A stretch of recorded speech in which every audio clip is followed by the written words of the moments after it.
Драги гледачи, во оваа емисија на Инфорегион ќе поразговараме околу положбата на руралната жена во македонското општество. Повод за овој разговор е токму оваа брошура во издание на Лак Агролидер, а наш соговорник е Марина Тошевска. Тошевска, добре дојде во ова издание на Инфорегион. Ви благодарам на поканата и дадената можност официјално да ја промовираме публикацијата на Лак Агролидер, положбата на руралните жени во македонското општество, што е одраз на реалната слика во која што живеат жените во руралните средини, кои што се невидливи, а сепак даваат значајен придонес за развој на локално, регионално и национално ниво во нашата држава. Како што кажа, оваа брошура за прв пат се промовира еве токму во оваа емисија, се уште е свежа, мириса на боја, од печатница малтене донесена пред малку. Која беше потребата и идејата за да се издаде токму оваа книга? Оно што може да го кажеме дека е реалност е дека многу малце и од граѓанскиот сектор, меѓутоа и од академската заедница се направени истражувања баш за положбата во која што се наоѓаат жените во руралните средини. Постојат анализи кои што фаќаат некои сегменти во делот на развојот на земјоделството, меѓутоа целокупната положба на жената од аспект на незиниот пристап до правот, социјална, здравствена заштита, културниот живот, социјалниот живот, можностите, ограничувањата што кои се соочува, не се толку доволно истражени, а постојат многу сегменти кои што треба дополнително да се истражат, да се детектираат навистина проблемите со кои се соочуваат жените во руралните средини и нормално да се креираат идејни решенија кои што во соработка со јавниот сектор, со владата, со ресорните министерства би се креирале мерки кои што ќе се одостуваат на реалните потреби на жените во руралните средини. Ова брошура носи наслов положбата на руралните жени во нашето општество.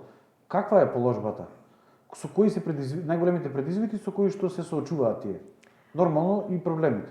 Пред се би сакала да кажам дека во нашата публикација рурална жена, поради тоа што во денешно време се соочуваме со деграризација на руралните средини и веќе во овој дел сакавме да фатиме потесен концепт и под рурална жена го фаќаме поимот на жени кои што живеат во рурални области и кои што имаат активности во земјоделска дејност. Положбата на жените во руралните средини, без разлика дали се вклучени во активности од земјоделска дејност или во други активности, од аспект на социјална и здравствена заштита се уште е неповолна. Значи, самата депопуларизација на руралните средини, ограничените можности на пристап до информации, до институции, недоволната институционална поддршка во руралните средини, непристапот до представници на јавните институции во руралните средини, недоволно работни позиции за кои што имаме квалификувани жени во руралните средини, сето тоа, неможноста да пристапат до центри за ран детски развој, до градинки за згрижување на нивните деца, за да можат да најдат подобро вработување и да остваруваат приход, сето тоа се одразува на положбата на руралните жени во македонското општество.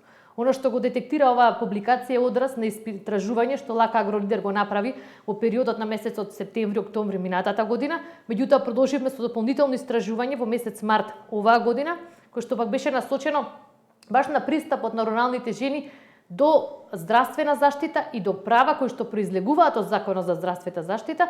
Во оваа публикација се детектирани најголемите предизвици со кои се чуваат жените од секоја сфера на нивниот живот во руралните средини и нормално се дадени препораки како може да ја подобриме оваа состојба. Факт е дека тие се невидлива нишка за одржлив развој на руралните заедници. Нашата држава е земјоделска држава. Значи, земјоделството ни учествува со 10% во бруто домашниот производ. Последниве години покрај програмите, мерките и финансиската поддршка во овој сектор, забележуваме тренд на намалување. Забележуваме голема миграција од руралните средини.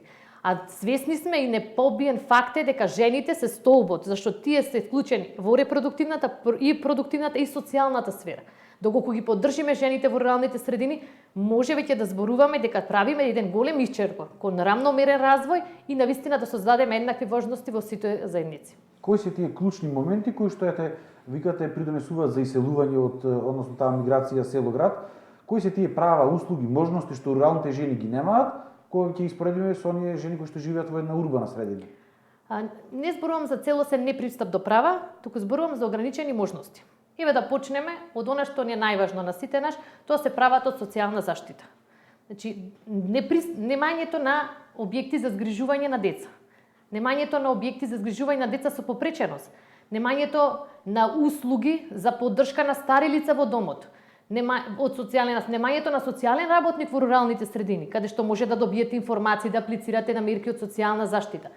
Дополнително со правата од здравствена заштита. Значи, свесни сме дека здравствениот систем се сочува со многу предизвици, а тие се најмногу нагласени во руралните средини.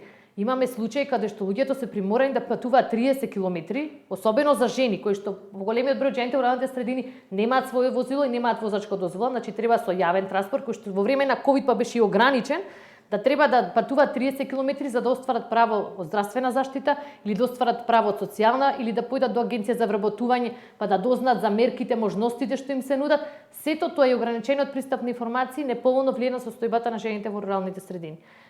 Други аспекти, од аспект на неможност, она што спомнавме, недобро поставена патна инфраструктура, пошти, банки, непристапност. Сите трие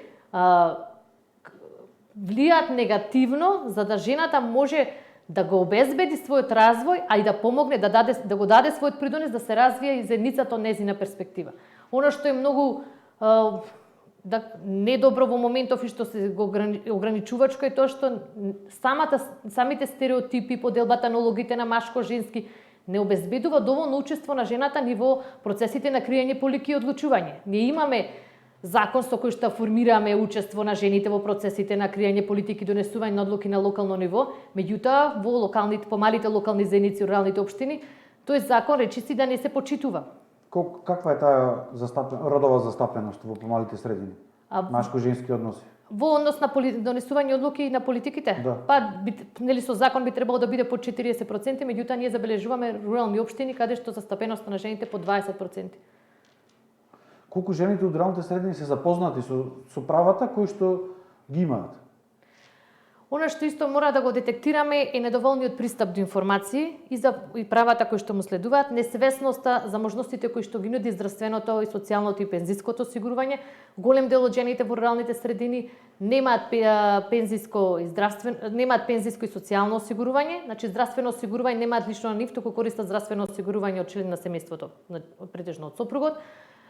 Во однос на останатите права што може да ги остварат и од социјална и од здравствена заштита, не се запознати со правото од работен однос, не се запознати ни со мерките кои што може да ги користат. Значи, креирам нашата национална програма за поддршка на земјоделството, рурален развој, воено и можностите што ги нуди ИПАР програмата, се фокусирани на вистина да дадат поголема поддршка на жените и да обезбедат, да ги охрабрат да поактивно учествуваат во земјоделството и во економски активности и земјоделска дејност. Меѓутоа, незапосленоста со овие мерки ни укажува на малиот процент на жени кои што искористиле од овие мерки. И ако го земеме и фактот дека ја промовираме родовата еднаквост во земјоделството, а сепак од 178.000 регистрирани земјоделски стопанства, само 38.000 се носители жени, јасно ни кажува дека многу е мал процентот на учество на жените во земјоделството кој што е препознаем.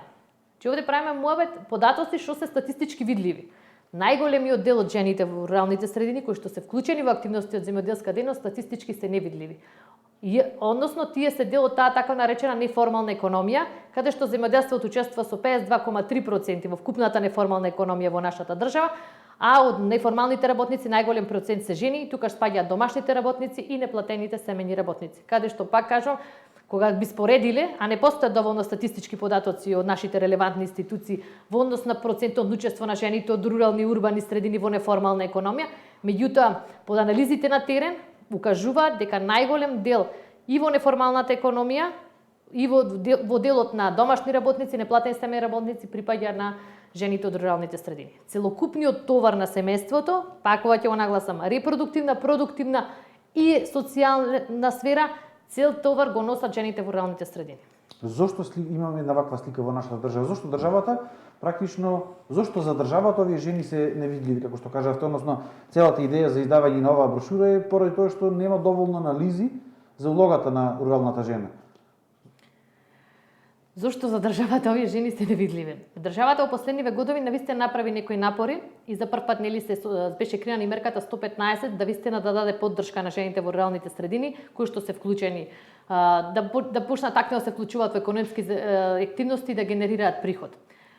Она што ни недостасува е тоа што ние имаме добро законодавство, но слаба имплементација на терен.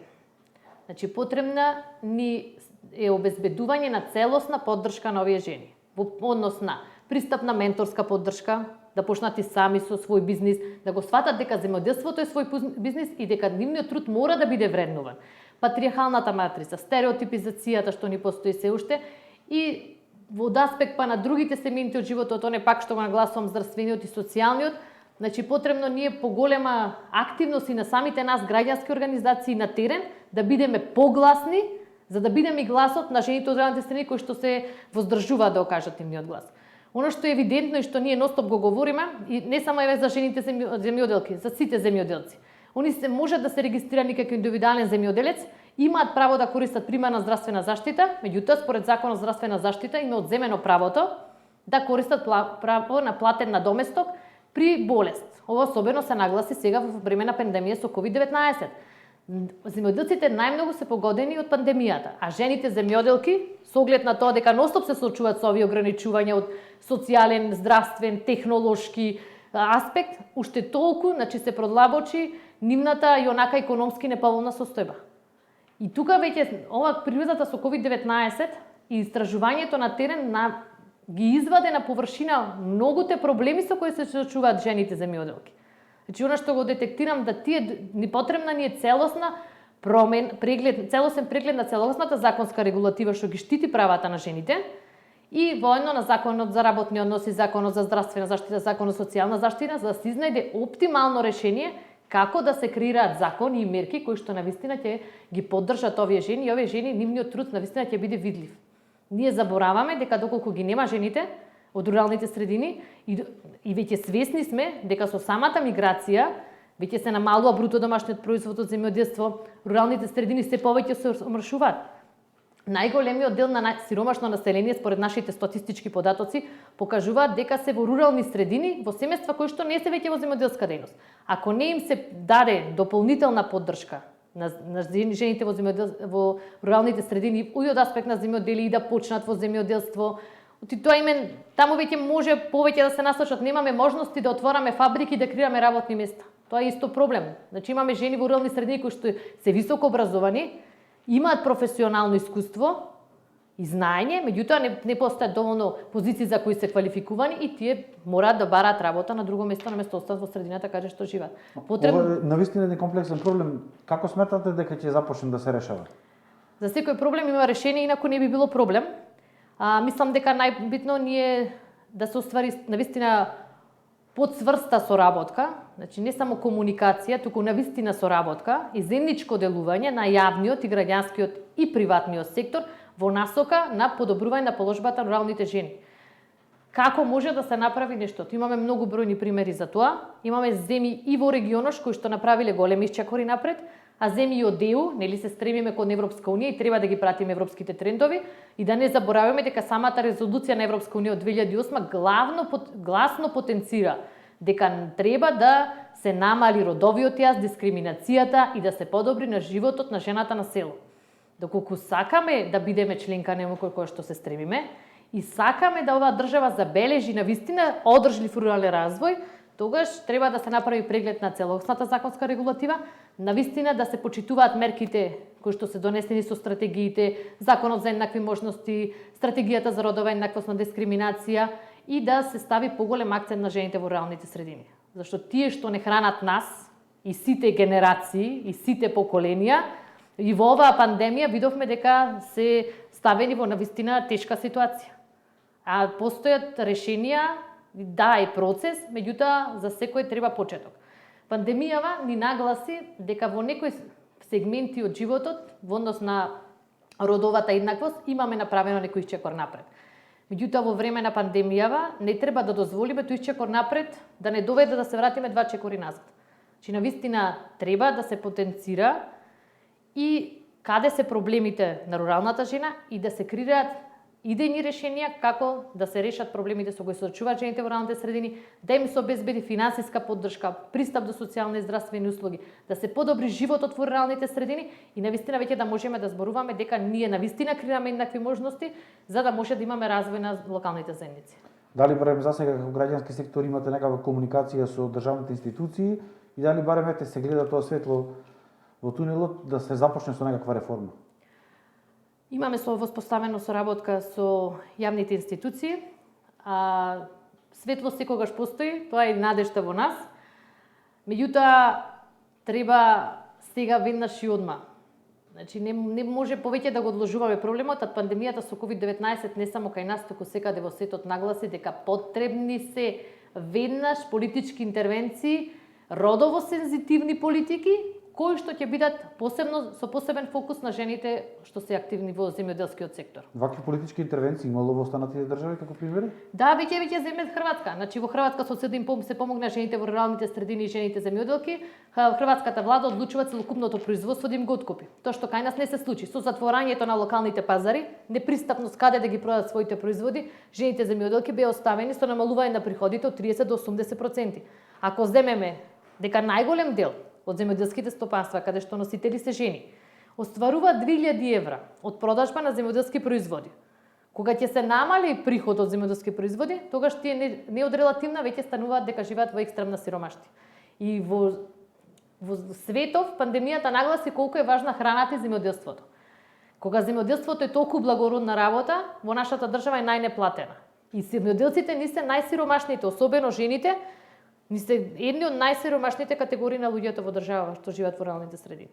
Мислам дека потребни ни се политики, финансиска поддршка, да опстојат земјоделските стопанства, дополнително пандемијата со COVID-19, ги зголеми трошоците на инпутите за земјоделско производство, се случи да имаме доцнење на субвенциите, ненавремената исплата на субвенции, немањето на резерви дома, непристапноста до кредитите, стравот од пандемијата дека треба да се има некоја заштита, може да се одрази на овогодинешното земјоделско производство и нормално да има намален приход пак во земјоделските стопанства, особено на оние што се водени од жени.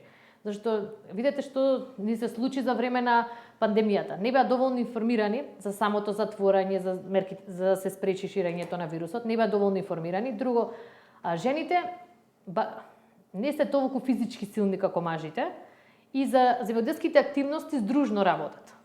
Меѓутоа, кога се случи затворањето, негрупирањето, физичкото дистанционирање мерките, голем дел и од сезонските работници што се ангажираа, поради тоа што не можеа да извадат дозвола за да помогнат во работа и да им остварат приход, и така да не се обезбеди приходот и земјоделскиот принос што беше планиран. Сето тоа дополнително влијае да навистина во земјоделските стопанства забележуваме степен на релативна сиромаштија што движи кон екстремна сиромаштија. Јаве за крај на овој интервју да го завршиме како што го започнаме со оваа брошура, сигурно освен вашето истражување за положбата на руралната жена, имате и одредени препораки кои што ги давате.